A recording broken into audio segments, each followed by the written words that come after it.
Break it down, break it down. What up, what up? Welcome to another episode of The Blockument.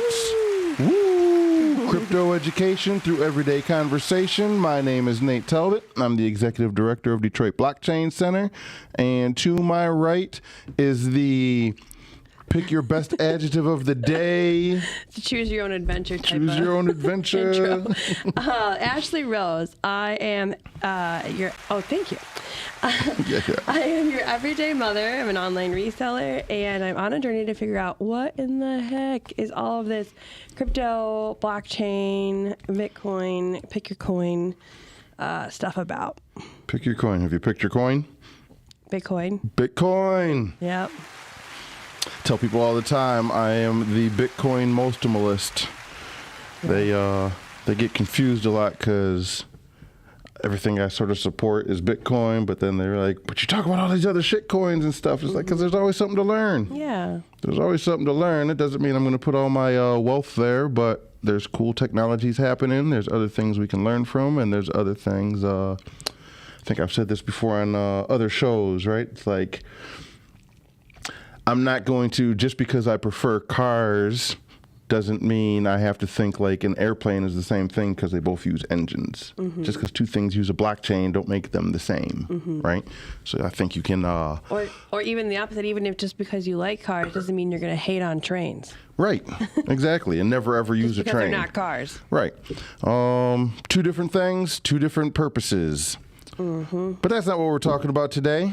What is today? What time is it? What does the time chain tell us? Wait, what? What does the time chain, like what time is it? Time chain. The other thing, see people, this is how you can tell if somebody truly read the Bitcoin white paper.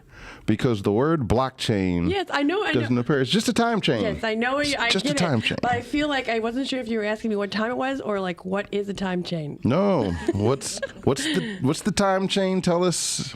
What's the Where time? are we at in time? Yep. Okay. 1 hour later.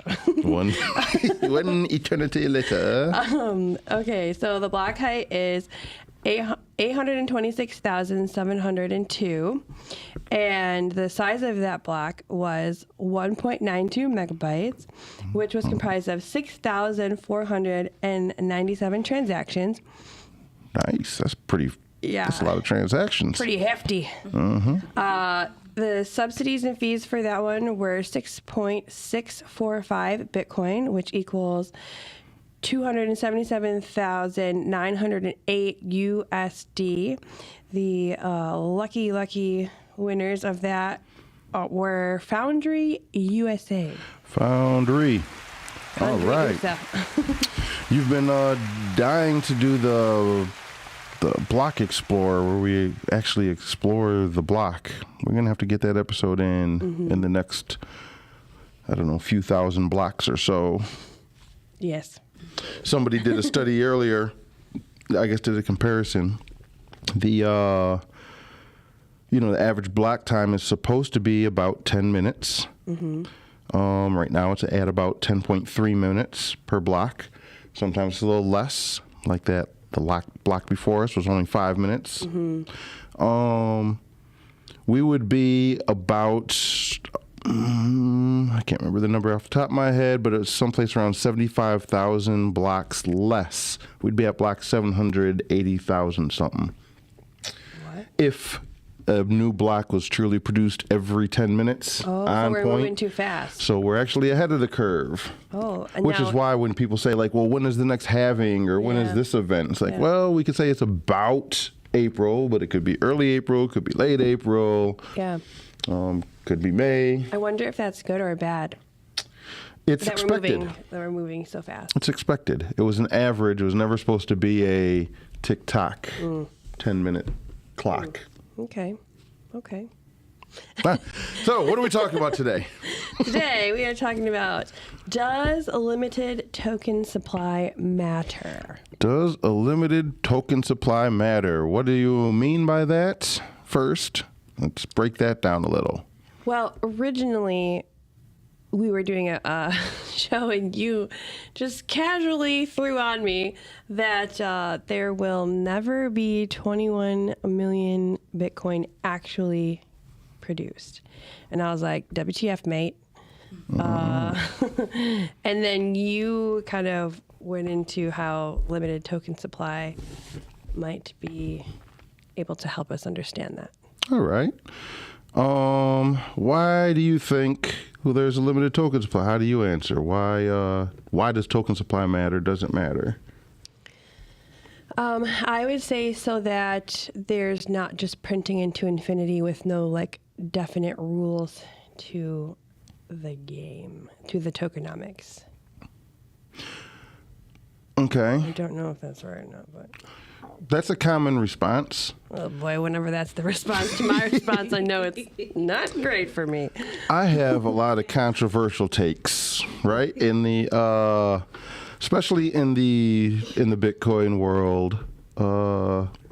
I wouldn't actually think they're controversial. They're the truth. Mm-hmm. There's a new age of I want to say across the board throughout all of the crypto space and Bitcoin world around the 2020 bull run. Just a new mindset of people came in that left some of the technical part behind, I feel. Okay. I'm no developer, right? So I'll never claim to be like, well, if you actually look at opcode, blah, blah, blah. But there are some fundamental things, right? And a lot of things you'll hear these days around Bitcoin is, well, 21 million is what makes Bitcoin Bitcoin. And it doesn't. There's actually some mathematical reasons, as I understand it, why 21 million was picked. But the ultimate point is if limited supply is all that mattered, right? Bitcoin isn't the only limited supply. Every Bitcoin fork just about also has 21 million Bitcoin. Litecoin has a limited supply. I think they upped it a little bit. I can't remember what their supply is. There are other even proof of stake tokens and things that come out with limited supply, even more limited supply than Bitcoin has, right? So if it was limited supply that makes something valuable, why aren't all those things valuable? Yeah, well, I mean, I guess so if money is made up, we place value on the things that we deem valuable. And so if we don't deem it valuable, the supply doesn't matter. Even well, true that. Yeah. But that means there's something more than to supply, right? Yeah. To make it valuable. Factors. It's not 21 million that makes it valuable. Right. To my understanding, as just a little FYI, and I believe I did not do the math on any of this stuff. I always look to people smarter than I. Yeah. I think it was, at least I learned it from, there's a guy you can follow. I feel bad about even saying his name because he's recently come out and is like, I never really wanted to be popular. He's really popular in the Bitcoin space. His name's Jameson Lopp.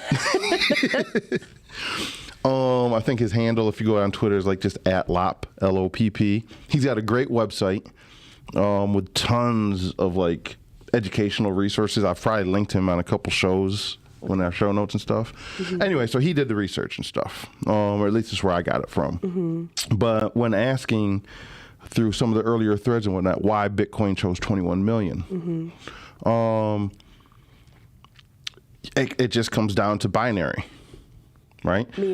Meaning if you want certain sizes, right, it's just ones and zeros. So when you like, if you're a gamer, you might remember this, especially if you're like over 25 or so, maybe 30.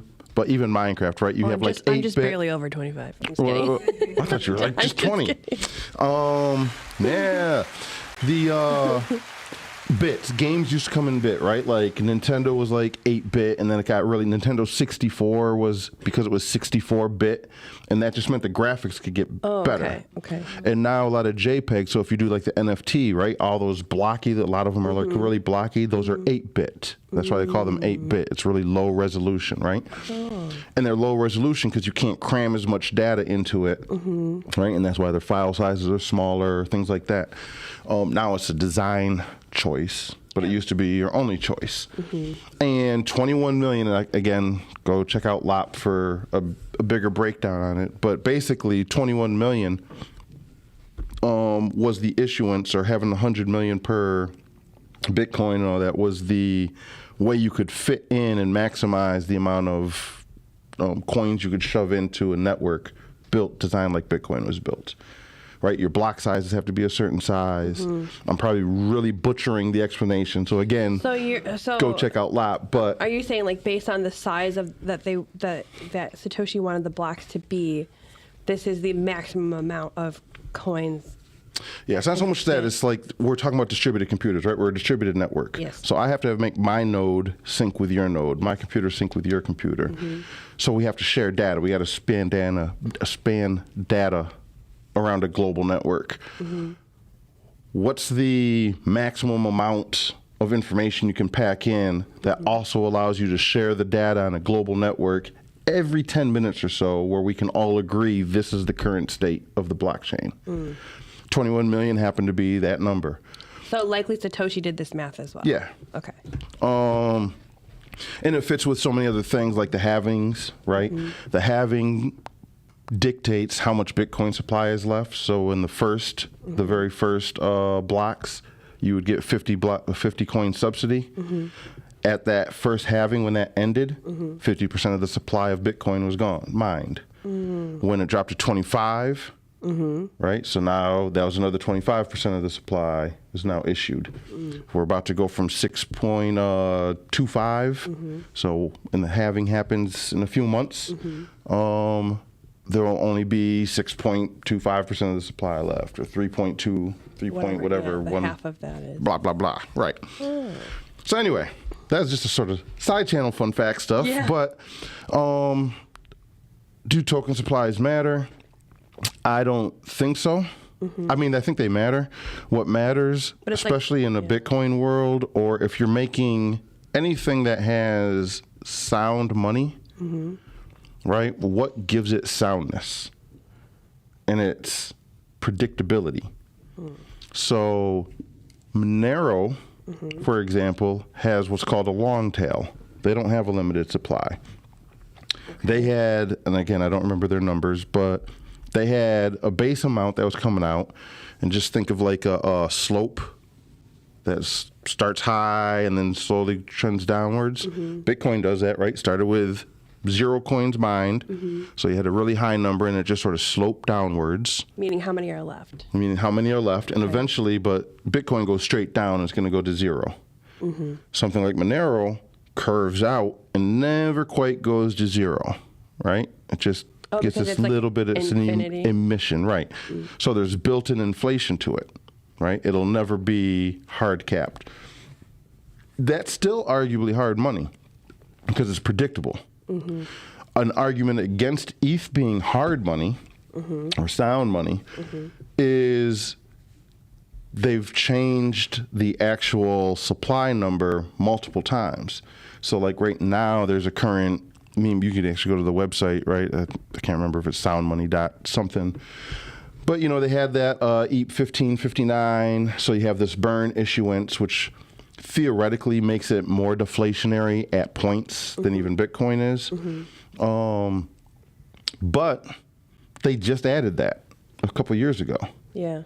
It can't be sound money if you're making changes to it. Yeah, meaning you couldn't have predicted that was going to happen. Right. Nobody who initially bought ETH saw that coming. Yeah. And then it just sort of happened. Now, it happened with consensus. I'm not like saying... Yeah.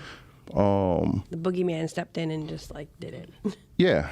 But it's not predictable. If you stepped away from the network and then stepped back, the inflation schedule of Ethereum has changed several times since its inception. That's an argument against it being sound money. Versus the inflation schedule of a Bitcoin, a Monero, a Litecoin, certain other tokens, they've stayed the same, right? So if your argument is limited token supplies matter because of sound money, it's more, it's not so much the limited token supply, it's a predictable token supply. And there's a lot of argument even in a lot of argument is definitely not the right word. There's small chatter in certain circles about whether, even with the BlackRock ETFs that have happened, a few thousand blocks ago, is their goal to like inflate Bitcoin, right? Make it more than 21 million. You got Jamie Dimon from JP Morgan, who's just was on like one of the news organizations. I saw that. Right? Talking about, we don't know if Satoshi's going to come back and flip on the print switch. And it's like, that's sort of not how this works. But does that matter? And this is what the conversation is, right? You may have heard me say before, if somebody's like, well, 21 million tokens, like, well, it doesn't have to be. The entire Bitcoin community could be like, you know what? Let's make it 42 million. Because so many coins are lost or done whatever. To do something like that, they would only need 51% consensus, right? No, you would need like arguably way more. It's going to be a hard fork, so you're absolutely splitting the network in half. Anybody who doesn't agree to it is no longer, they're either no longer on Bitcoin or you're no longer on Bitcoin, depending on where the majority of people go. But it's got to be like an overwhelming majority. We're not talking 51%. You're theoretically, you're probably talking about 80 to 85%. Realistically, 90 to 95% of all people, miners, businesses, users, would have to upgrade their node for Bitcoin to actually switch up. But it's possible. And again, it's possible without the sound money. Why do we have 21 million? Predictability. If we agreed as a entire community that like, hey, we've lost so many coins, it's hurting the liquidity of it, we need to adjust something, and it's decided that's it, and we say, let's make it 32 million tokens, or 32 million Bitcoin, that might happen. It's not going to happen quick because this is what makes it Bitcoin. It would be like a 10-year plan, a 15-year plan. If we decided today, 100% consensus, well, let's update it. It wouldn't happen for like 15 years. And is that, could that just because of predictability? I was just going to say, could that be like a testament to its predictability? Well, that's why it would take so long. If you got everybody to agree, the agreement would have to be like, all right, look, if so many nodes and miners flag a signal, they agree with it. And this is how some soft forks happen. After X amount of miners or nodes flag consensus, let's say 70% of them, then 10 years after that, or that many blocks after that point, then it'll activate. And that will give everybody chance to know, like, look, we're going to inflate the money supply, be prepared to do that. And that's really what destroys economies, right? It's not, the problem with money printer go burr isn't just the printing, it's the printing at the will of just a few random actors. We're like, we need more, let's print money. Right? And then none of us know that, so it kills our savings, it kills your investments, it just totally disrupts an economy, and it's hard to predict what's happening. And it's hard to control, which is probably a reason why we would probably, at least in the Bitcoin circle, we'd probably add more decimals, right? Just to make a Satoshi not the small, like change sort of what a Satoshi is. Make a penny, like a smaller. Yeah, it's just cutting the penny in half, right? It's the infinite pizza. This is the part where people are like, see, you can just keep adding decimals, so Bitcoin's infinite. There's no limit. It's like, that's not how math works. So we're much more likely to continue doing that before we'll ever include more. It's just theoretically we could, and it doesn't change the soundness really of anything. And that's why Bitcoin has a limited supply. But then I guess the alternate question would be, why don't other tokens have limited supply? Why does Monero feel they can keep printing money? Why do networks like Ethereum or Avalanche or Cosmos, they have hell of a inflation? Again, depending how you define it, ETH has your burn mechanism. Others don't. Others just vote because they have these DAO systems or whatever. Yeah. Of course, these, again, this is why all of these, it's really hard to consider any of them sound money. They're money because people use it for trade in their own ecosystems, but it's not hard money. It's not sound money. So why do they? Well, yeah, why would they? Well, a lot of them do it because they're proof of stake. It's the only way proof of stake. People stake and lock up their tokens, right, to secure the network, but that's not why they're doing it. Almost nobody is doing it to secure the network. Not in They're ETH. doing it for profit. They're doing it for the profit. Yeah. Where's that profit coming from? Yeah. Right? From new tokens being issued. Yeah. So you're not making money. Yeah. You're offsetting the inflation. Yeah. Right? It's like, oh, I'm going to get 15% return. Yeah, but if the inflation rate's 20%, you're still losing 5% of value. Sounds a bit like the USD. Hence why you'll hear a lot of, Bitcoiners say exactly that. It's just, you've just reinvented fiat. Yeah. You haven't changed anything. Digital. Right. It's just now more digital, digitally native fiat. Now, of course, you're going to get a lot of people who try to argue against that. I don't really know what a good argument against that is. It is what it is, feels like. So maybe we'll bring in somebody on one day against the argument that it is sound money or infinite inflation and APYs and stuff coming from inflation as a beneficiary. Again, I can see at least the ETH argument, which is they have the burn mechanism. The more people use the network, those fees that we all have to pay to use the network, most of that fee gets burned. So the more people who use it, the more ETH gets burned, and then people are using it and burning it, which makes it theoretically deflationary at times, right? So at least they have an offset mechanism. I could see an Ethereum argument against why it's just you are the APY, right? Yeah.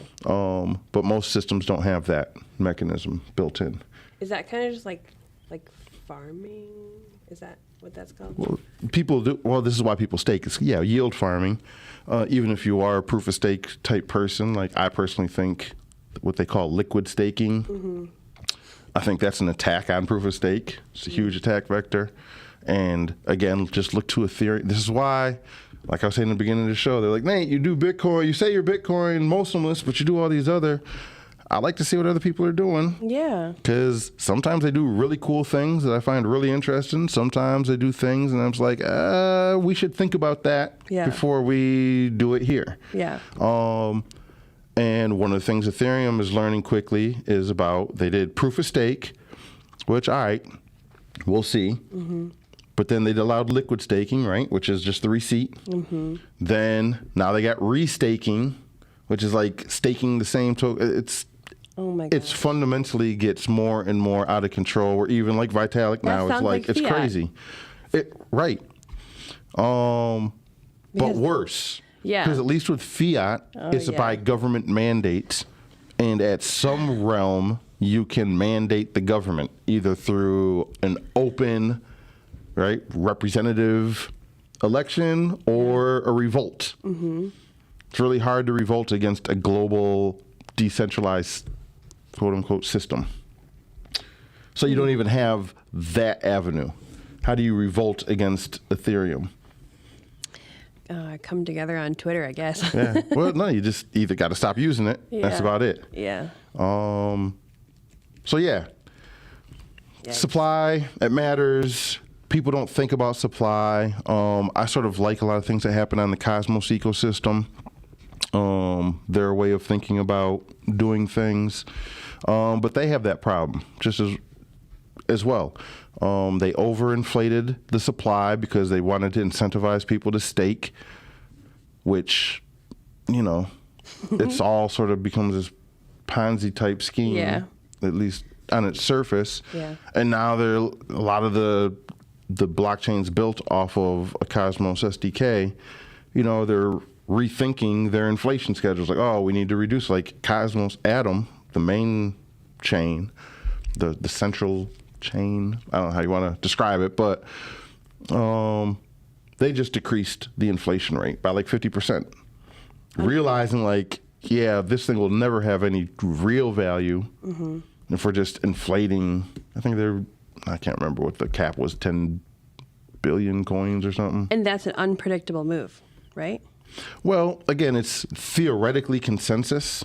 The way it's built, you know, Bitcoin and proof of work tokens in general have consensus, passive consensus, right? We don't agree.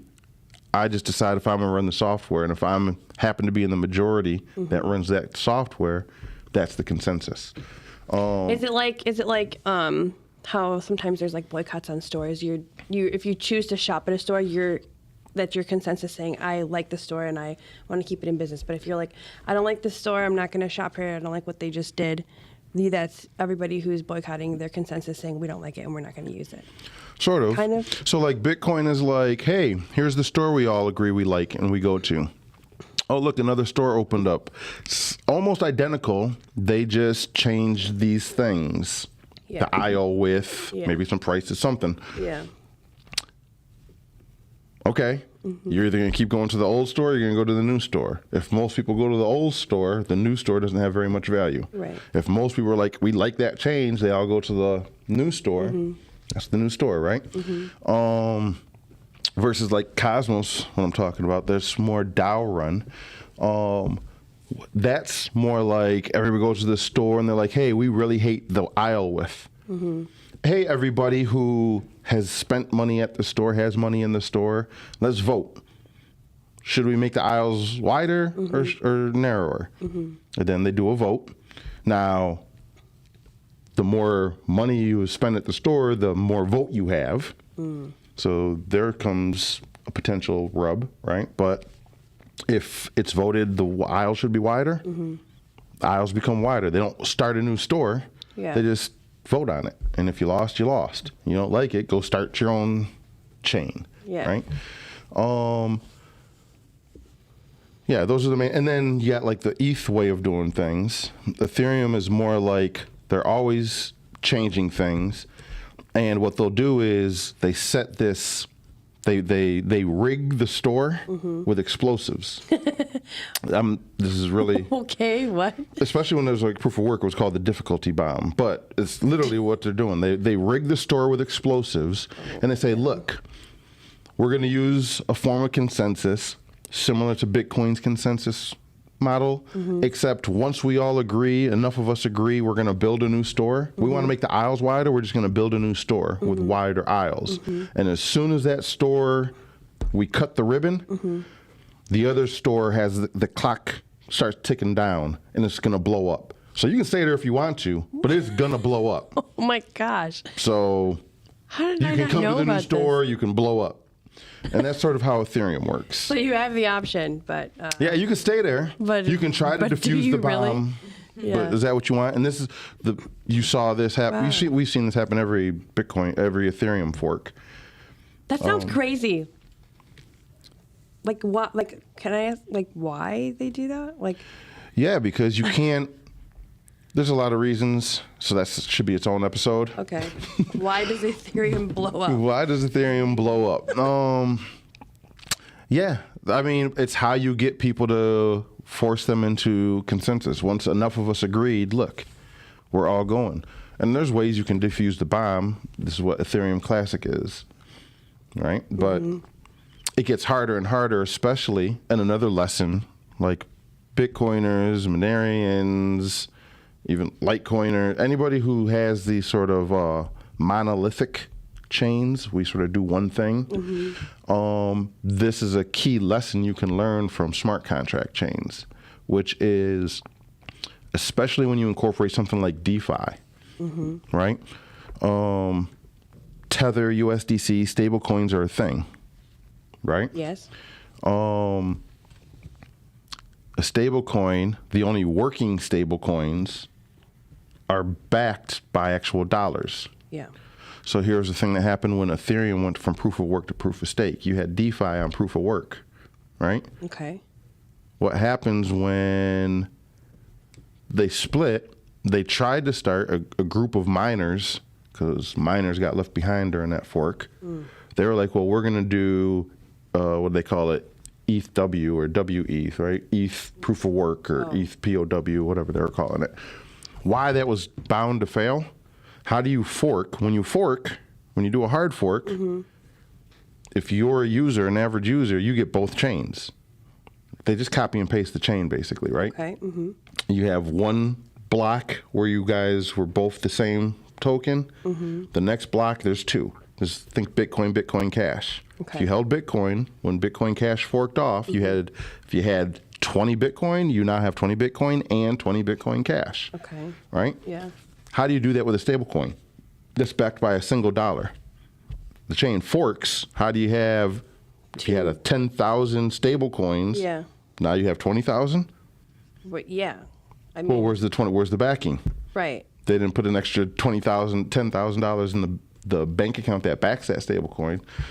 This is almost like the bomb situation, except more deceitful because you don't even know it's a bomb if you don't realize. So just to make sure I'm following this correctly, you're saying a stable coin is running on some main coin, right?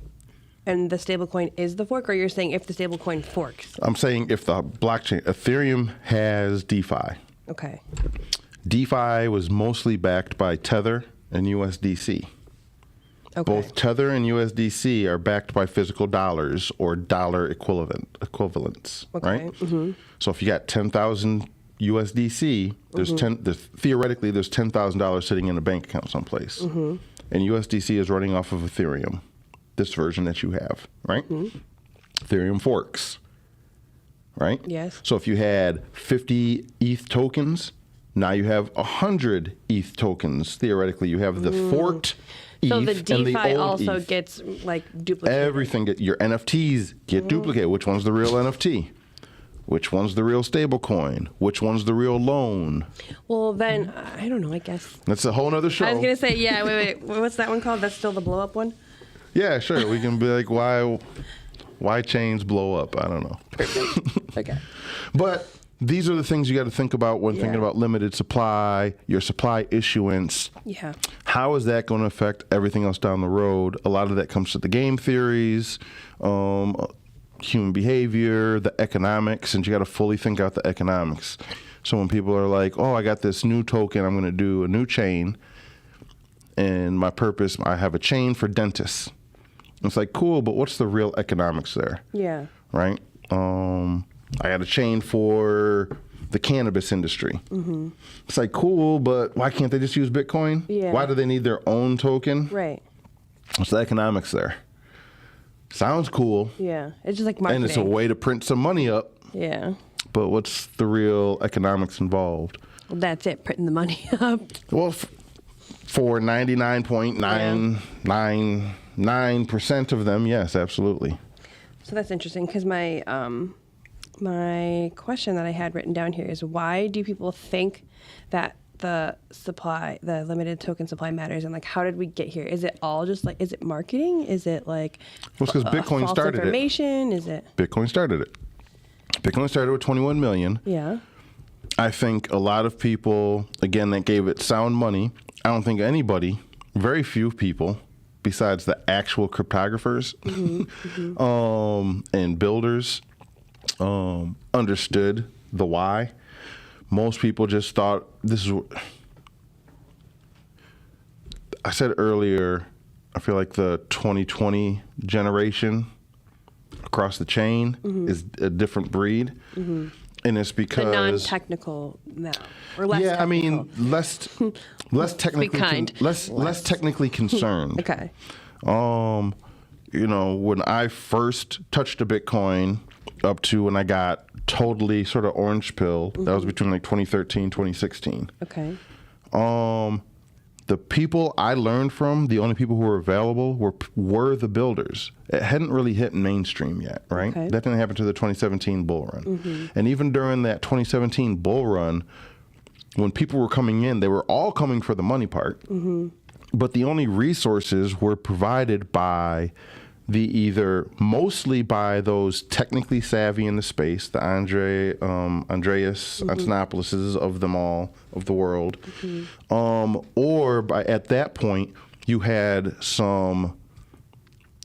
Trying to think the best way to describe them, the libertarian, Austrian-minded individuals who may not be technical, but they had an idea of how general money works, right? I'm not saying they were right necessarily on the way money works, but they have an idea. They had a much better idea than the average. I would call these more like the Eric Voorhees types, if you know who he is. And if you don't, you should probably look him up. I think a good resource. The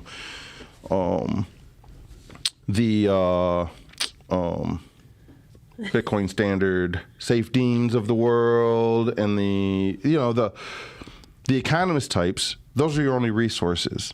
And they weren't at that point, they weren't necessarily shilling these loose economic stuff that we see today. It was always more based on the fundamentals. So I don't think most of them understood why there was 21 million. They understood the value of being a limited supply. Yeah. Then when, of course, as anything with money, new ideas started to surface, and they're like, well, let's make our own Bitcoin type things. One of the things questionable was like, well, do we need 21 million? What if we had 42 million? Yeah. What if we had 100 million? It's just about knowing up front what the supply is, which is partially true. And then they're like, well, what if we have an infinite tail? What if it's here and a very limited? Because, what happens when you lose all the Bitcoin and they all get lost? Yeah. So people had different economic theories. And so that's why you see, I think, different coins with different structures. And again, another reason I like the multi-chain world to a degree. Because let's just see. Can it work? Can Monero? Monero has two major problems with it, right?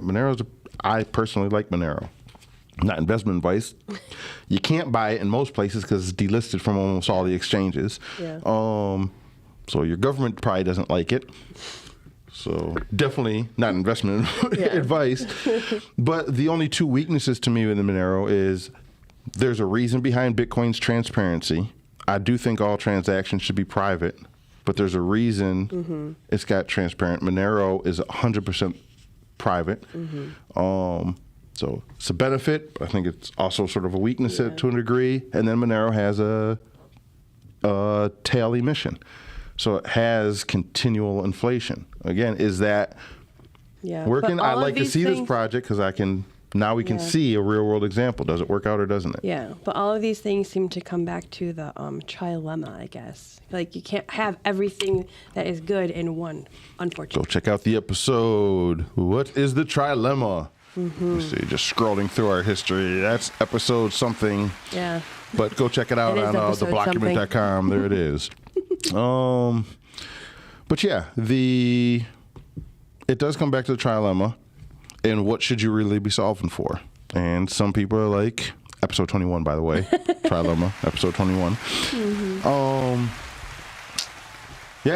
What's important? Is scaling important before you have a totally secure network? Is security important before you have a truly decentralized network? Is decentralization important if you don't have a valuable network? Like what came first? The Bitcoin or the crypto? Yeah.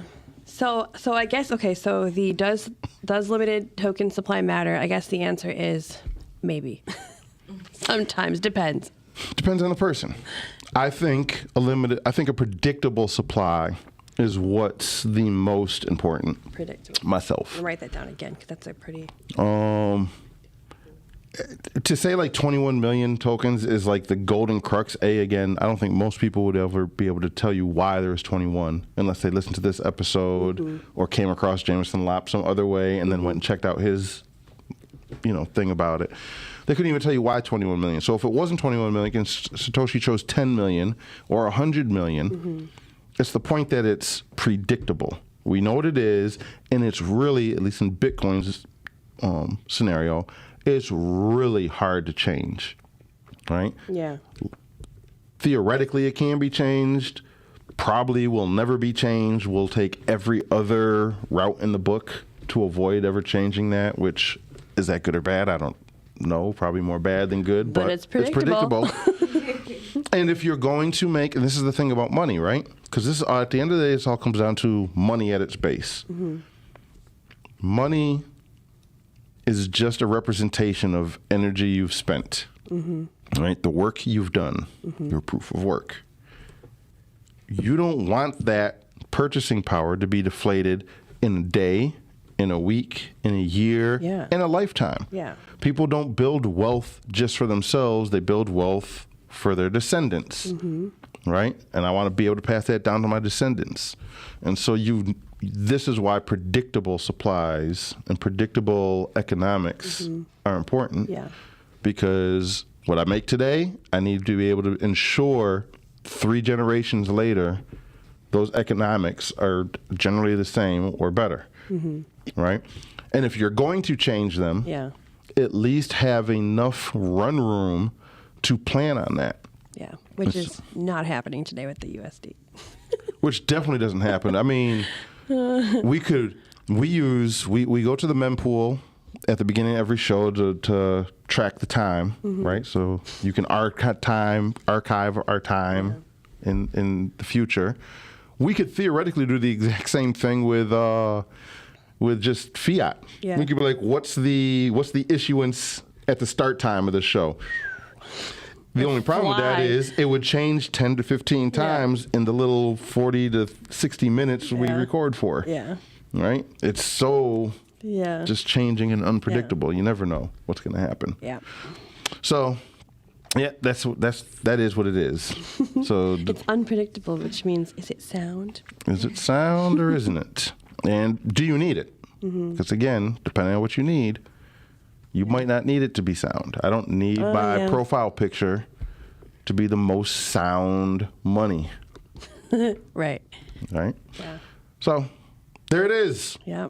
So, if you got questions about it, if you disagree, if you think I'm talking gibberish or actually didn't ask the right questions, how can they reach out and let us know or give us more information? We are on TikTok, Facebook, and Twitter/X, and they're all at the Blockument. At the Blockument. Yeah, I do have one more question, but I'm going to leave it for the block notes. All right.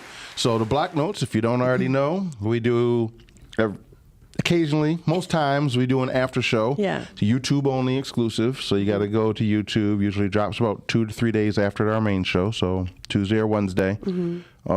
We just dig into it a little bit deper and we let the breakfast bourbon. Do you want me to say what the question is? Bit more talking. Leave a little cliffhanger. Give them a cliffhanger. Okay, I don't think that we exactly said why there won't be ever 21 million Bitcoin. I think we kind of like touched on it, but I don't think that's a good one. I don't think we said why. Like, how is that possible? I feel like at least if we did, I like go flew check out over the my black head. notes.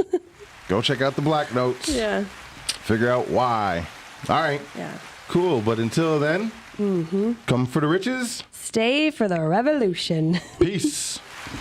Peace.